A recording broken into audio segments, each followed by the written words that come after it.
अभी तक मेरे चैनल को सब्सक्राइब नहीं किया तो इस रेड कलर के बटन को दबा के सब्सक्राइब कीजिए और इस घंटे को बजा दीजिए फ्री में लेटेस्ट टेक्नोलॉजी वीडियोस सबसे पहले। Hello friends, welcome to our YouTube channel competition math point. दोस्तों, हम लोगों ने एसएससी किरण प्रकाशन बुक को स्टार्ट किया था जिसमें हम लोग बीजगणित को पढ़ रहे थे। आज उसी को कंटिन्यू करने वाले हैं। दोस्तों, स्टार्ट करने से पहले यदि आपने हमारे चैनल को अब तक सब्सक्राइब नहीं किया है तो सब्सक्राइब कर लीजिए, जिससे कि आपको एसएससी किरण प्रकाशन बुक का सोल्यूशन मिलता रहेगा। आप हमें ट्विटर और इंस्टाग्राम दोनों पे फॉलो कर सकते हैं। मैंने डिस्क्रिप्शन बॉक्स में लिंक दे दिया है, वहां से आप मुझे ट्विटर और इंस्टाग्राम पे फॉलो कर सकते हैं। साथ ही साथ आप हमारे फेसबुक पेज को भी लाइक कर सकते हैं। मैंने उसका भी लिंक दे रखा है, जहां से आप हमारे फेसबुक पेज को लाइक कर सकते हैं। तो आज जो हम लोग पढ़ेंगे वो पढ़ेंगे कोऑर्डिनेट ज्योमेट्री। कोऑर्डिनेट ज्योमेट्री होता क्या है? बहुत ही आसान तो नहीं कह सकते हैं, आपको यहाँ इसमें भी फॉर्मूले याद होने चाहिए। ठीक है, तो कोऑर्डिनेट ज्योमेट्री क्या होता है? एक ऐसा टेबल होता है, ऐसा चार्ट होता है जो एक्स और वाई अक्ष से मिलकर बना होता है। ठीक है, इसमें आपको क्षेत्रफल पूछ सकता है, इसमें दो बिंदुओं के बीच की दूरी पूछ सकता है, इसमें आपको 3 गो बिंदु दे दे और पूछे कि हाँ ये बिंदु जो है आपस में संरेख है, यानी कि एक ही लाइन में है या नहीं है। यही सब आपसे इसमें पूछ सकता है। ठीक है, तो हम लोग चलिए शुरू करते हैं। शुरू करने से पहले इसके बारे में थोड़ा मैं आपको बताना चाहूँगा। ठीक है, ये होता है, इसको करते हैं कार्टेजीय तल। ठीक है, ये जो होता है कार्टेजीय तल होता है, ये होता है एक्स एक्सिस। ठीक है, इधर हो जाएगा एक्स डैश, ये होता है वाई एक्सिस और ये होता है वाई डैश। ठीक है, और यहाँ पे जो होता है ये मूल्य बिंदु होता है, इसको कहते हैं 0,0। ठीक है, यहाँ जो मूल्य बिंदु होगा वो क्या होगा? 0,0। इतना तक समझ गए। इसको कहते हैं फर्स्ट क्वाड्रेंट, यानी कि प्रथम चतुर्थांश, इसको कहते हैं द्वितीय चतुर्थांश, इसको तृतीय, देखिए इसको कहते हैं फर्स्ट क्वाड्रेंट, इसको द्वितीय क्वाड्रेंट। ठीक है, इसको तृतीय क्वाड्रेंट और इसको कहते हैं फोर्थ क्वाड्रेंट। ठीक है, अब इसी में देखिए एक्स अक्ष से दूरी होगा भुज। ठीक है, एक्स निर्देशांक जो होता है इसको कहते हैं भुज और इसको कहते हैं कोटि। अगर इंग्लिश में बात किया जाए तो भुज को कहा जाता है अबसीसा। ठीक है, और कोटि को कोऑर्डिनेट। ठीक है, चलिए अब यहाँ पे एक और चीज आएगी जो कि ये इस प्रकार का ग्राफ बन गया। यहाँ पे x, ये y। अगर प्रथम अनुदांश में है तो प्रथम में क्या होगा? x भी पॉजिटिव होगा और y भी पॉजिटिव होगा, यानी कि इसमें जो भी वैल्यू होगा क्या होगा? प्लस कॉमा प्लस का होगा। ठीक है, अगर कोई भी वैल्यू होगा प्लस प्लस तो वो हम क्या समझेंगे? वो प्रथम यानी कि फर्स्ट कोऑर्डिनेट में, प्रथम चतुर्थांश में है। ठीक है, क्या समझेंगे? प्रथम चतुर्थांश में है, ये एक्स डैश और ये वाई डैश। ठीक है, अगर इसकी बात किया जाए तो ये जो होता है एक्स एक्सिस होता है। ठीक है, एक्स एक्सिस से ऊपर होता है पॉजिटिव और नीचे होता है निगेटिव। ठीक है, इधर ये भी पॉजिटिव, ये भी पॉजिटिव। ठीक है, अब इसकी बात करेंगे तो ये होगा निगेटिव, ये होगा क्या? पॉजिटिव। ये होगा निगेटिव, ये होगा क्या? पॉजिटिव। ये लाइन पॉजिटिव। ठीक है, ये लाइन पॉजिटिव तो ये होगा माइनस और ये प्लस। ठीक है, ये क्या होगा? ये निगेटिव, ये भी निगेटिव, तो यहाँ माइनस कॉमा माइनस होगा। ठीक है, और इसमें क्या हो जाएगा? ये निगेटिव और ये पॉजिटिव, तो ये प्लस और यहाँ माइनस होगा। ठीक है, तो इतना समझ गए, यानी कि फर्स्ट क्वाड्रेंट में दोनों जो होगा वैल्यू प्लस में होगा, सेकंड क्वाड्रेंट में एगो माइनस होगा एगो प्लस होगा, थर्ड क्वाड्रेंट में दोनों माइनस होगा, फोर्थ क्वाड्रेंट में एक प्लस होगा एक माइनस होगा। और हमेशा जो है एक्स पहले लिखाएगा, वाई बाद में लिखाएगा। ठीक है, इस चीज को भी ध्यान में रखिएगा। आपको अगर 3,4 दे तो इसका मतलब क्या होगा कि एक्स का वैल्यू 3 है और वाई का वैल्यू क्या है? 4 है। इस चीज को हम लोग समझेंगे। ठीक है, 3,4 देगा तो एक्स का वैल्यू क्या होगा? 3, वाई का वैल्यू क्या होगा? 4। इस चीज को हम लोग समझ जाएंगे अच्छे से। इसमें क्या हो जाएगा? फर्स्ट वाले को x मानेंगे और सेकंड वाले को y, यानी कि यहाँ पे x और y दोनों पॉजिटिव होगा, x और y दोनों पॉजिटिव होगा। इसमें x निगेटिव होगा, y पॉजिटिव होगा। ठीक है, इसमें क्या होगा? x भी निगेटिव होगा, y भी निगेटिव होगा। ठीक है, और इसमें x पॉजिटिव होगा तो y निगेटिव होगा। ठीक है, इतना तक तो समझ गए होंगे। चलिए, इसी में आपसे पूछ सकता है दो बिंदुओं के बीच की दूरी। ठीक है, दो बिंदुओं के बीच की दूरी, अगर कोई दो बिंदु दे दे, P और Q के बीच में कोई बिंदु है। ठीक है, इस दोनों के बीच की दूरी अगर आपसे पूछ बैठे। ठीक है, अगर आपको P और Q मतलब क्या, P अगर कोई डिस्टेंस दे दे। ठीक है, मान के चलिए x1 y1 डिस्टेंस और P जो दे दे x2 y2। ठीक है, ये कुछ भी हो सकता है, P1 और P और Q का वैल्यू यहाँ x1 y1 और x2 y2 का वैल्यू कुछ भी हो सकता है, यहाँ पे एक माना गया। ठीक है, तो P से लेकर Q तक के डिस्टेंस को क्या कहते हैं? PQ बराबर root under x2 minus x1 का whole square, x2 minus x1 का होल स्क्वायर और प्लस y2 माइनस y1 का whole square, y2 minus y1 का होल स्क्वायर। ठीक है, ये होगा सूत्र। अगर ये इतना तक तो समझ गए, ठीक है। अगर आपसे पूछा गया हो, देखिए कोई भी 3 गो भुजा दे दे, देखिए त्रिभुज अगर बनाना हो, त्रिभुज, ठीक है, 3 ठो भुजा दे दे और कहे कि आपको त्रिभुज बनाना है, तो आप क्या कर सकते हैं। चलिए वो सब जब आएगा तो हम लोग आगे प्रश्न में जैसे आएगा वैसे हम लोग प्रश्न में समझेंगे। फिलहाल इतना आप लोगों को समझ में आ गया होगा कि भुजे किसको कहते हैं, कोटि किसको कहते हैं, एक्स अक्ष से दूरी क्या होगा, ठीक है, वाई अक्ष से दूरी क्या होगा, एक्स अक्ष से दूरी कोटि भुज होगा, वाई अक्ष से दूरी कोटि होगा, ठीक है। और दो बिंदुओं के बीच की दूरी निकालने के लिए ये सूत्र आप लगा सकते हैं। अब हम लोग चलेंगे प्रश्न पे और प्रश्न में देखेंगे कि किस प्रकार से प्रश्न है और किस प्रकार से हम लोग सॉल्व करेंगे। तो देखेंगे टाइप 4 का फर्स्ट नंबर प्रश्न क्या कहता है। प्रश्न है 4x + 5y = 40 में x और y अक्ष और x बराबर 5 और y बराबर 4 के ग्राफ द्वारा निर्मित त्रिभुज का कुल क्षेत्रफल कितना होगा, ये हमको बताना है, ठीक है। तो आपको एक अति दे रखा है x, y दे रखा है कितना 5,4, ठीक है। अगर हम लोग एक ग्राफ का निर्माण करें, इधर देखिए ग्राफ का निर्माण कर रहे हैं, तो यहाँ पे तो ये बिंदु होता है मूल्य बिंदु, यहाँ पे क्या होगा 0,0, x में जाना है कितना 5, x में कहाँ जाना है 5, तो 5 मान लेते हैं कि यहाँ होगा। y में कितना जाना है 4, तो 4 को मान लेते हैं कि यहाँ होगा, यानी कि इसको आगे बढ़ाएंगे और इसको आगे बढ़ाएंगे, तो यहाँ पे ये जो बिंदु होगा ये क्या होगा 5,4 का होगा, ठीक है। ये जो बिंदु होगा क्या होगा 5,4 का होगा, ओके। अब हमसे क्या कहा है, पहले तो हम लोग क्या करेंगे, यहाँ पे एक बार x बराबर 0 लेंगे तो y का वैल्यू कितना आ जाएगा, x के जगह पे 0 डालेंगे तो y 5 × 8 = 40, यानी कि 8 आ जाएगा, ठीक है। अब एक बार क्या लेंगे y 0, तो x का वैल्यू क्या आ जाएगा, y की जगह पे 0 डालेंगे तो यहाँ 0 तो 4 × 40, यानी कि एक ठो यहाँ पे निकल जाएगा, x, y कितना आ जाएगा, एक बार निकलेगा 0,8 और एक बार कितना जाएगा 10,0, ठीक है। पहले x को तो 0 और 8, फिर y पहले में x को तो 10 और 0, ठीक है। यानी कि x में कहाँ जाना है 0, तो x 0 यहीं रहेगा, और 8 कहाँ जाएगा, तो 8 मान लेते कि यहाँ आएगा, ठीक है। तो ये 8, ये जो होगा क्या होगा 0,8 का होगा, ये जो पॉइंट होगा क्या होगा 0,8 का होगा। यहाँ पे x में कहाँ जाना है 10, ठीक है, ये जाना है 10, तो मान लेते हैं कि यहाँ होगा 10, ठीक है। और y में 0, तो 0 तो यहीं रहेगा, तो यानी कि ये क्या हो जाएगा 10,0। अब इस तीनों को आपस में लाइन को ड्रॉ कीजिए, ठीक है। इस तीनों लाइन को आपस में ड्रॉ करेंगे तो इस प्रकार ड्रॉ होगा, ठीक है। यानी कि आप देख रहे हैं कि इसमें त्रिभुज जो बना, एक त्रिभुज कहाँ बना, यहाँ बना, ओके, और एक त्रिभुज कहाँ बना, यहाँ बना। तो हमको यही दोनों त्रिभुज का क्षेत्रफल बताना है। तो या तो आप नाम मान लीजिए या फिर आप लोग डायरेक्ट लिख सकते हैं। देखिए अगर नाम मानना है, देखिए यहाँ से यहाँ तक का ये जो दे रखा था कितना 5, तो इसको लिख लेते हैं 5, ये दूरी 5 है, ठीक है। तो ये दूरी कितना बचेगा, टोटल 10 है, 10 में से इतना 5 है तो ये भी 5 होगा, इस प्रकार लिख सकते हैं। ये टोटल 4 है, इतना 4 है, ठीक है, ये 4 है, तो ऊपर में टोटल ये 8 है, तो ये भी 4 होगा, तब ना ये टोटल मिलकर 8 हो जाएगा, ओके। इतना तक तो समझ गए, इसमें कोई दिक्कत वाली बात नहीं है। अब चलिए अगर हम लोग इस त्रिभुज की बात करें तो ये 4 है, तो ये इतना बराबर ये इतना, तो ये भी 4 होगा, ओके, ये 4।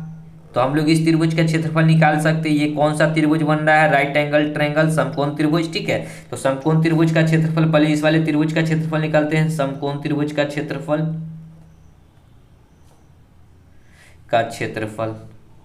क्या होता है 1/2 इंटू आधार गुने ऊंचाई। आधार क्या है 5 इंटू ऊंचाई, ऊंचाई कितना है तो ये 4, 2 दूना 4, तो 5 दूना कितना हो जाएगा 10, ओके।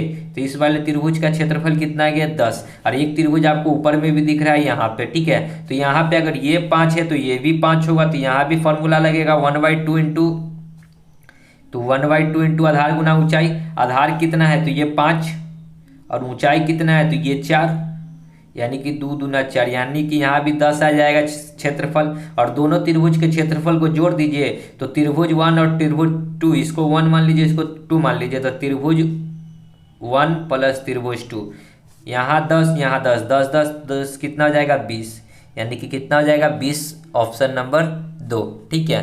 चलिए आगे बढ़ेंगे अगले प्रश्न में। दूसरा नंबर प्रश्न देखिए क्या कहता है। प्रश्न है दो समीकरण 4x - y 4x minus Y, और 2 को अगर इधर ले आते हैं या फिर तो 2 को रहने देते हैं बराबर का उस साइड, और दूसरा इक्वेशन दे रखा है 2y माइनस 8x, और ये 4 को उधर जाने देंगे तो माइनस का 4। हलों की संख्या क्या होगा, तो हलों की संख्या क्या होगा, तो इसमें 3 प्रकार के हल होते हैं। वो क्या होता है हम आपको यहाँ पे बताएंगे। a1/a2 is not equal to b1/b2 होगा, ठीक है। a1 मतलब क्या होता है, x का, देखिए इसका एक इक्वेशन होता है ax1 plus by1 plus c equal to 0, और ax2 plus by2 plus c1, यहाँ c2 कर लेते हैं बराबर 0।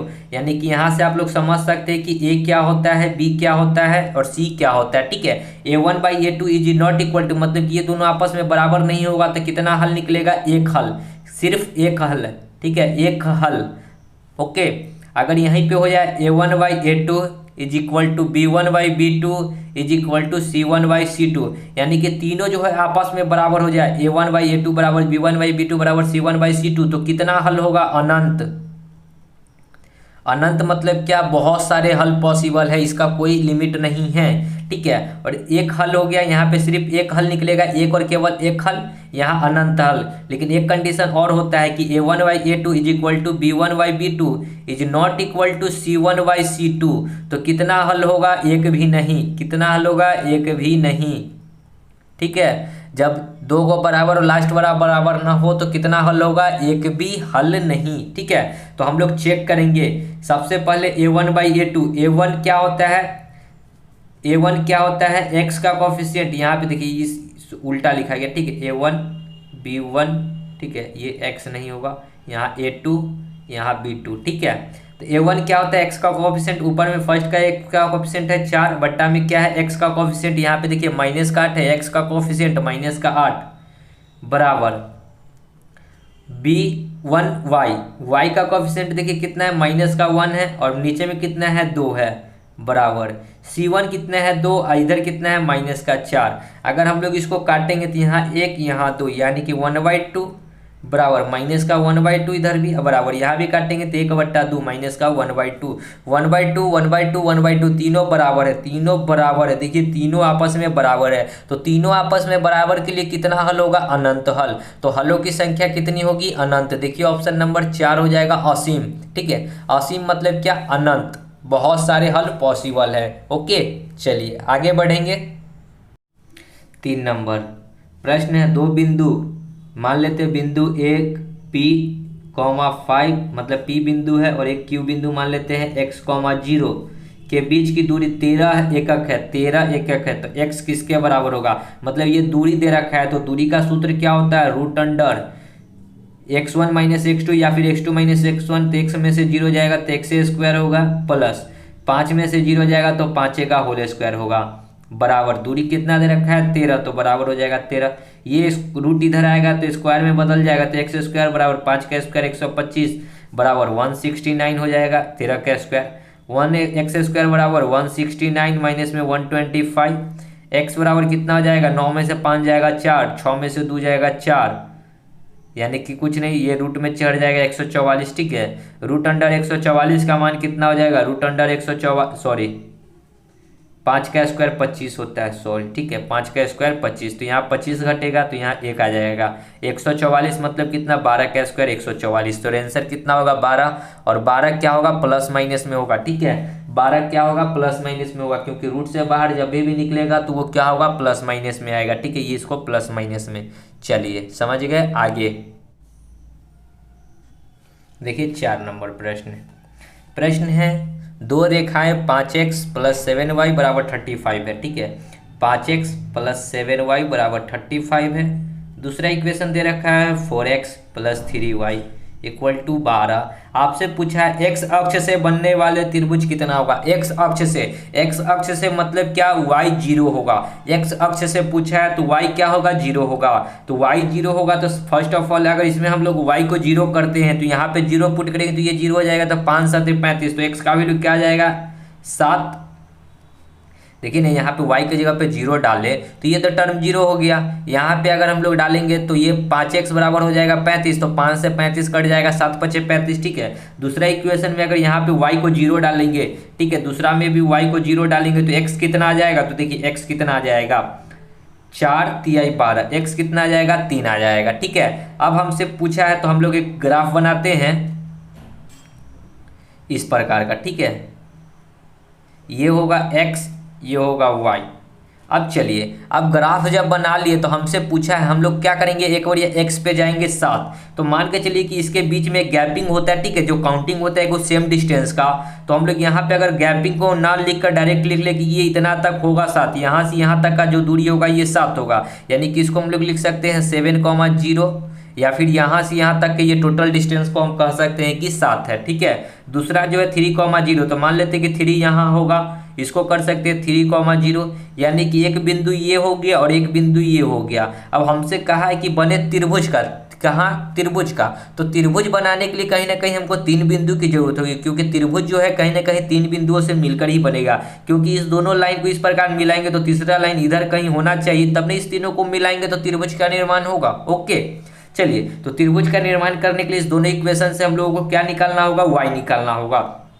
तो x को क्या करते हैं, 0 करते हैं, तो यहाँ सॉरी x को यहाँ से हटाएंगे तो ऊपर में 4 से गुना कर लेते हैं, नीचे में कितना 5 से गुना कर लेते हैं, तो एक नया इक्वेशन बनेगा। देखिए 5 चौका 20x प्लस 7 चौका 28y बराबर 35 दूना 70 दूना 140। इसको करेंगे तो 5 चौका 20x प्लस 5 तिहाई 15y बराबर 12 पचे 60। यहाँ से अगर हम लोग x को हटाएंगे, माइनस माइनस 20x से 20x कट जाएगा, 28 में से 15 जाएगा तो कितना बचेगा 3, और 5 और 8 5 13y, और यहाँ पे घटाएंगे तो कितना हो जाएगा 4 4 8 80। तो y का वैल्यू कितना हो जाएगा 80/13। अगर 80/13 का हम लोग थोड़ा सा पॉइंट में लेकर देखें कि कितना आता है, तो देखिए 80/13 को क्या लिख सकते हैं, लिख सकते हैं 13 छक 78 और 2 0 0.13 कम 13, यानी कि 6.1 के आसपास आएगा।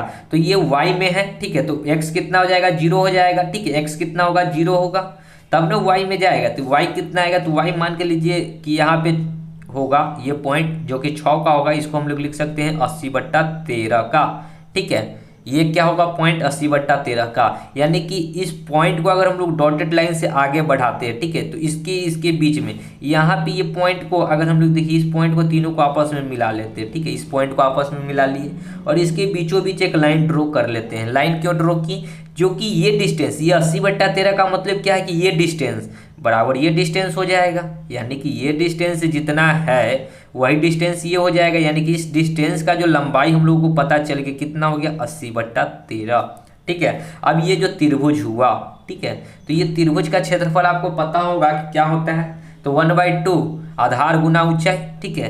तो इसका अगर आधार हम लोग को पता चल जाए तो यहाँ से यहाँ तक का ये 3 है, ये 3 है, यहाँ से यहाँ तक का ये 3 है, और ये टोटल 7 है। 7 में से 3 निकाल देंगे, अगर 7 में से 3 निकाल देंगे तो यहाँ से यहाँ तक का जो डिस्टेंस बचेगा सो 4 बचेगा, ठीक है।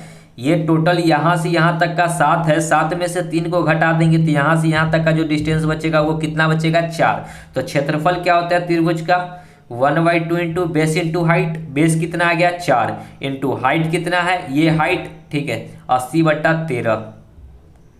दूसरे ये 2 बार में तो 8 दूना 16, 160 बट्टा कितना हो जाएगा 13, यानी कि हाइट कितना आ जाएगा 160/13 वर्ग एकक, ठीक है। 1 नंबर ऑप्शन समझ गए होंगे प्रश्न को। चलिए आगे बढ़ेंगे। देखिए 5 नंबर प्रश्न, उस रेखा का समीकरण क्या होगा जो y अक्ष को -3/4 पर काटती है और धनात्मक x अक्ष के साथ 45 डिग्री का कोण बनाती है। तो ये जो प्रश्न हो गया ये आपका स्लोप का प्रश्न है, ठीक है। स्लोप मतलब क्या, ढाल का प्रश्न है। तो देखिए ढाल का प्रश्न बनाने के लिए आपको सबसे पहले कि स्लोप का इक्वेशन पता होना चाहिए, ठीक है। तो होता क्या है y बराबर mx प्लस c, ठीक है, mx प्लस c। तो c क्या होता है, c जो होता है y अक्ष को जहां इंटरसेप्ट करती है, जहां काटती है, ठीक है। तो यहाँ पे क्या करा है y अक्ष को 3/4 -3/4 पर काटती है, मतलब कि c क्या होता है y अक्ष को जिस बिंदु पे काटती है, मतलब जिस पॉइंट पे काटती है उसका वैल्यू होता है c, यानी कि c का वैल्यू क्या हो जाएगा -3/4। m क्या होता है, m होता है स्लोप, SLOPE स्लोप मतलब ढाल, ठीक है, इसको लिख सकते हैं ढाल, ठीक है। और x तो आपको पता है भुजिया मतलब x एक्सिस होता है, y एक्सिस जो होता है 100, ठीक है। तो यही होता है। अब आपको सबसे पहले 45 डिग्री का भी काम करना है। तो m बराबर क्या होता है, देखिए स्लोप होता है और स्लोप बराबर क्या होता है, देखिए m बराबर होता है स्लोप और स्लोप का बराबर फॉर्मूला जो होता है क्या होता है, tan थीटा। m बराबर tan थीटा, ठीक है, m बराबर tan थीटा। और tan थीटा मतलब क्या, तो m का वैल्यू कितना आ जाएगा, tan थीटा, थीटा का वैल्यू कितना दे रखा है 45 डिग्री, तो tan 45, तो tan 45 का वैल्यू कितना होता है 1, यानी कि m का वैल्यू क्या निकल कर आ जाएगा 1। तो y बराबर m का वैल्यू 1 इंटू में x, तो x प्लस c कितना है -3/4, ठीक है। c क्या होता है, y अक्ष पर c जहां इंटरसेप्ट करती है, जहां काटती है, उस बिंदु को कहते हैं c, ठीक है, यानी कि उस दूरी को भी हम लोग c बोल सकते हैं। इसको अगर हम लोग सॉल्व करेंगे तो y बराबर x प्लस नहीं होगा, ये -3/4, इसको एक साइड में लिख लेंगे तो इस प्रकार भी लिख सकते हैं x माइनस वाई, और ये -3/4, देखिए इसको इधर ला है, ये इधर आएगा तो +3/4 हो जाएगा, ठीक है। अब इस 4 को हटा के इधर करेंगे तो क्रॉस गुना आ जाएगा, तो 4x - 4y बराबर 3। तो इक्वेशन क्या बनेगा, 4x - 4y बराबर 3। देखिए ऑप्शन में 4x - 4y बराबर 3, जो कि 1 नंबर ही ऑप्शन है, ठीक है, 4x - 4y बराबर 3। तो समझ गए, चलिए आगे बढ़ेंगे।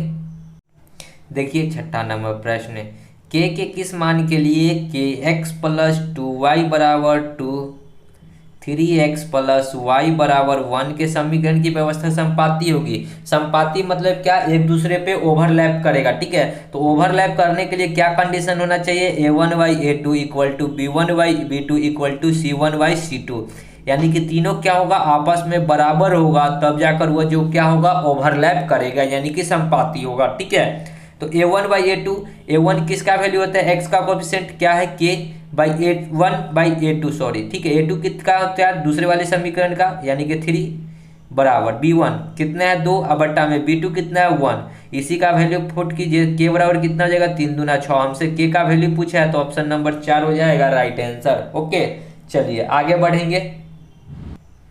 7 नंबर प्रश्न, x अक्ष और y अक्ष और 4x + 3y = 12 से बने त्रिभुज के परिवृत्त की त्रिज्या।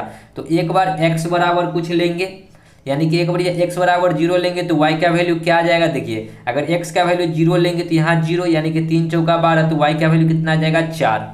ओके, एक बार x का वैल्यू कुछ लेंगे और y का वैल्यू क्या लेंगे 0, तो y का वैल्यू अगर 0 लेते हैं तो 4 3 12, x का वैल्यू कितना आ जाएगा 3, ठीक है।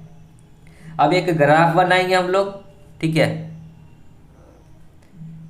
ये ग्राफ हमसे बताना है, तो यहाँ पे तो होगा 0,0, ठीक है, एक बढ़िया जाना है 0 पे, तो यहाँ पे 0 ही रहेगा, और y पे 4, तो 4 यहाँ हो जाएगा, ठीक है। इसको कह सकते हैं 0,4 का कोऑर्डिनेट, ठीक है, बिंदु।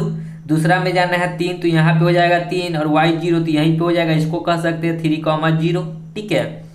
अब इसके परिवृत्त त्रिज्या, ठीक है, इससे केंद्र से, इससे तीनों से होकर एक, जैसे कि एक त्रिभुज को गुजारना है, ठीक है। पहले तो हम लोग क्या करेंगे, इस दोनों को मिला लेते हैं, ठीक है, इस दोनों को मिला लिए त्रिभुज को। अब इसके परिवृत्त बने, त्रिभुज के परिवृत्त, अब इस त्रिभुज को और इसको मिलाकर, ठीक है, तो इसको सेंटर को मिलाकर इस प्रकार एक त्रिभुज ड्रॉ होगा, ठीक है, इस प्रकार एक त्रिभुज ड्रॉ होगा। बोल रहा है ना कि त्रिभुज के परिवृत्त की त्रिज्या, ये बिंदु और इसके परिवृत्त की त्रिज्या, ठीक है। तो हम लोग क्या किए, घुमाए, परिवृत्त की त्रिज्या है, त्रिज्या क्या होगा ये हमको बताना है, ठीक है। अब त्रिज्या क्या है ये हमको बताना है, तो आपको पता है कि यहाँ पे तो 90 डिग्री बनेगा ही बनेगा, इसको 0 मान लेते हैं ओ। ओके, अब हमको त्रिज्या बताना है, तो ये देखिए ये जो होगा ये क्या होगा, व्यास होगा, ये क्या होगा, टोटली व्यास होगा। तो यहाँ से आप निकाल सकते हैं, यहाँ पे अगर a मान लेते हैं, यहाँ पे b मान लेते हैं, तो ये सीधी रेखा है। और हमने क्या देखा था कि दो बिंदुओं के बीच की दूरी निकालने के लिए, तो ab बराबर क्या होता है, √x1 - x2 का whole square plus y1 - y2 का होल स्क्वायर। अभी मैंने p और q निकालने के लिए भी दो बिंदुओं के बीच की दूरी को बताया था। x1 अगर निकालेंगे तो 0 और 3 का, तो 3 का स्क्वायर 9, प्लस 4 और 0 4 का स्क्वायर 16, 16 9 कितना हो जाएगा 25, यानी कि रूट अंडर 25 का मान 5, यानी कि ए और बी कितना निकल कर आएगा, ए और बी 5 सेंटीमीटर, तो सेंटीमीटर, मीटर है तो मीटर है, यहाँ पे कोई नई चीज डिनोट किया था 5 हो जाएगा। और ये जो ए बी होगा ये वृत्त के लिए क्या होगा, व्यास होगा, तो ए बी क्या आया व्यास, तो त्रिज्या क्या होता है d/2, त्रिज्या क्या होता है d/2 यानी कि 5/2, यानी कि कितना हो जाएगा 2.5, यानी कि त्रिज्या कितना आएगा 2.5, ऑप्शन नंबर 2। ठीक है, त्रिज्या क्या होता है व्यास का आधा, तो व्यास अगर 5 आया है तो त्रिज्या क्या हो जाएगा आधा। ठीक है, चलिए आगे बढ़ेंगे। देखिए 8वां नंबर प्रश्न क्या कहता है, प्रश्न है -2,8 और 5,7 बिंदु से गुजरने वाली रेखा केवल, अब इसको पहले तो आपको बनाना होगा, तो एक ग्राफ आप बना लीजिए इस प्रकार। ठीक है, -2 है तो x में -2 जाना है, तो -2 जो है x में कहाँ आएगा, तो देखिए x इस प्रकार लिख लीजिए, x डैश y डैश, इधर जो होगा पॉजिटिव वैल्यू होगा और इधर क्या होगा निगेटिव वैल्यू होगा, तो निगेटिव में -2 जाना है तो -2 यहाँ होगा। ओके, -2 यहाँ होगा, मान लेते हैं कि -2 ये होगा, और प्लस में कहाँ जाना है, यहाँ पे 8, यानी कि y में 8 जाना है, सेकंड वाला वैल्यू क्या होता है y, तो y में 8 मान के चलिए कि 8 यहाँ होगा।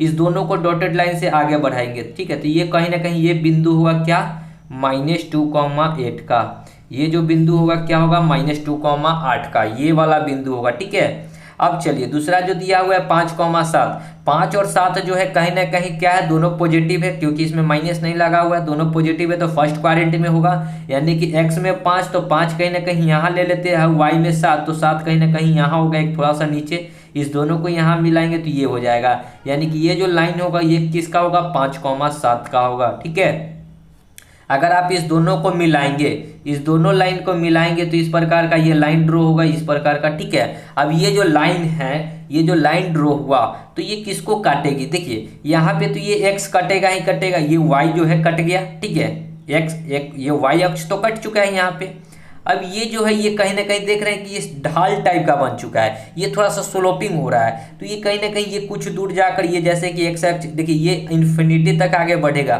ठीक है, और ये कहीं ना कहीं ये नीचे आते जाएगा, इस प्रकार का आते जाएगा, और ये इसको भी कट करेगा, यानी कि ये जो एक्स है इसको भी कट करेगा।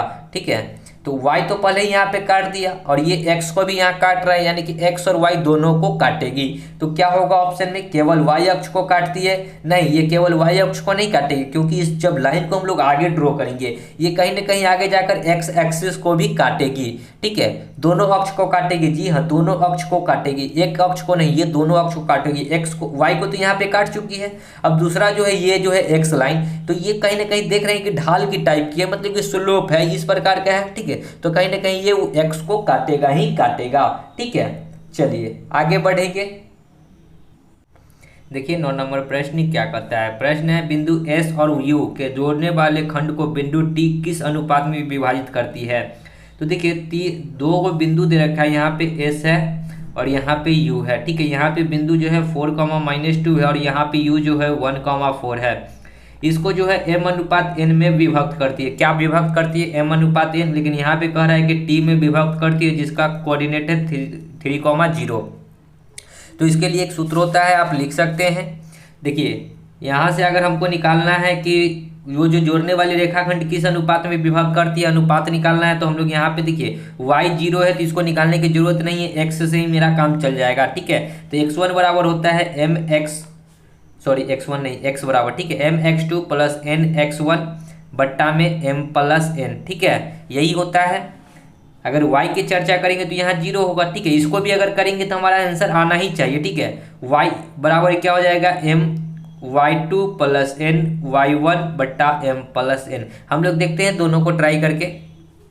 x कितना है 3, तो यहाँ डालेंगे 3 बराबर m तो m में रहेगा इंटू x2 क्या होता है, ये होगा x1, ये होगा x2 sorry y1 x1 y1, एक होगा x2 y2। ठीक है, तो x2 कितना है 1 को m से गुना करेंगे तो 1 ने होगा प्लस x1 कितना है 4, तो 4 से गुना करेंगे तो 4 बट्टा में m+1 तो m+n ने रहेगा। ठीक है, अब देखिए यहाँ पे क्रॉस गुना होगा तो 3m + 3n बराबर m + 4n m plus 4n, m इधर आएगा तो 3m में से एगो m जाएगा तो 2m, और 3n उधर जाएगा तो 4 में से 3n जाएगा तो सिर्फ बचेगा m। तो m बट्टा n बराबर कितना आ जाएगा 1/2, यानी कि रेशियो कितना हो जाएगा 1/2। देखिए ऑप्शन में 1/2 यानी कि 1:2। ठीक है, ये तो समझ गए। चलिए अब दूसरा हम लोग देखते हैं इसको सॉल्व करके। ठीक है, तो y कितना है 0, y कितना है 0, तो 0 बराबर क्या हो जाएगा my2। तो my2 कितना है, तो देखिए y2 कितना है 4, तो 4 से गुना प्लस ny1 कितना है 2, तो -2 से गुना होगा तो यहाँ पे माइनस हो जाएगा, माइनस का 2n बट्टा में m प्लस n, तो m प्लस n, इसको क्रॉस गुना करेंगे तो ये टोटली 0 हो जाएगा। तो क्या बचेगा 4m बराबर 2n, यानी कि ये 2 बार में और ये 1 बार में, यानी कि m/n बराबर कितना निकल जाएगा 1/2। इधर भी 1/2, इधर भी 1/2। सो राइट आंसर क्या होगा 1:2 कर लीजिए। ठीक है, तो 1:2। ठीक है, चलिए आगे बढ़ेंगे। देखिए 10 नंबर प्रश्न है 4x - 5y बराबर 20 का लेखा चित्र x अक्ष को किस बिंदु पर काटेगी। x अक्ष पे काटेगी। x अक्ष पे काटने का मतलब क्या है कि y बराबर क्या होगा 0। x अक्ष पे काटने का मतलब क्या होगा कि y क्या होगा 0। तो y को 0 पुट करेंगे तो यहाँ पे 0 पुट करेंगे तो 0 गुना 5 0, यानी कि 4x - 0 बराबर 20, यानी कि 4 5 20। तो x का वैल्यू क्या हो गया 5, यानी कि बिंदु क्या हो जाएगा x, y। x, y का मतलब क्या है, x का वैल्यू 5 और y का वैल्यू 0, यानी कि 5, 0। 2 नंबर ऑप्शन। ओके, तो दोस्तों वीडियो को यहीं समाप्त करेंगे। आगे का प्रश्न आगे की वीडियो में देखेंगे। तो मिलते हैं नेक्स्ट वीडियो में, तब तक के लिए धन्यवाद। जय हिंद, जय भारत, वंदे मातरम।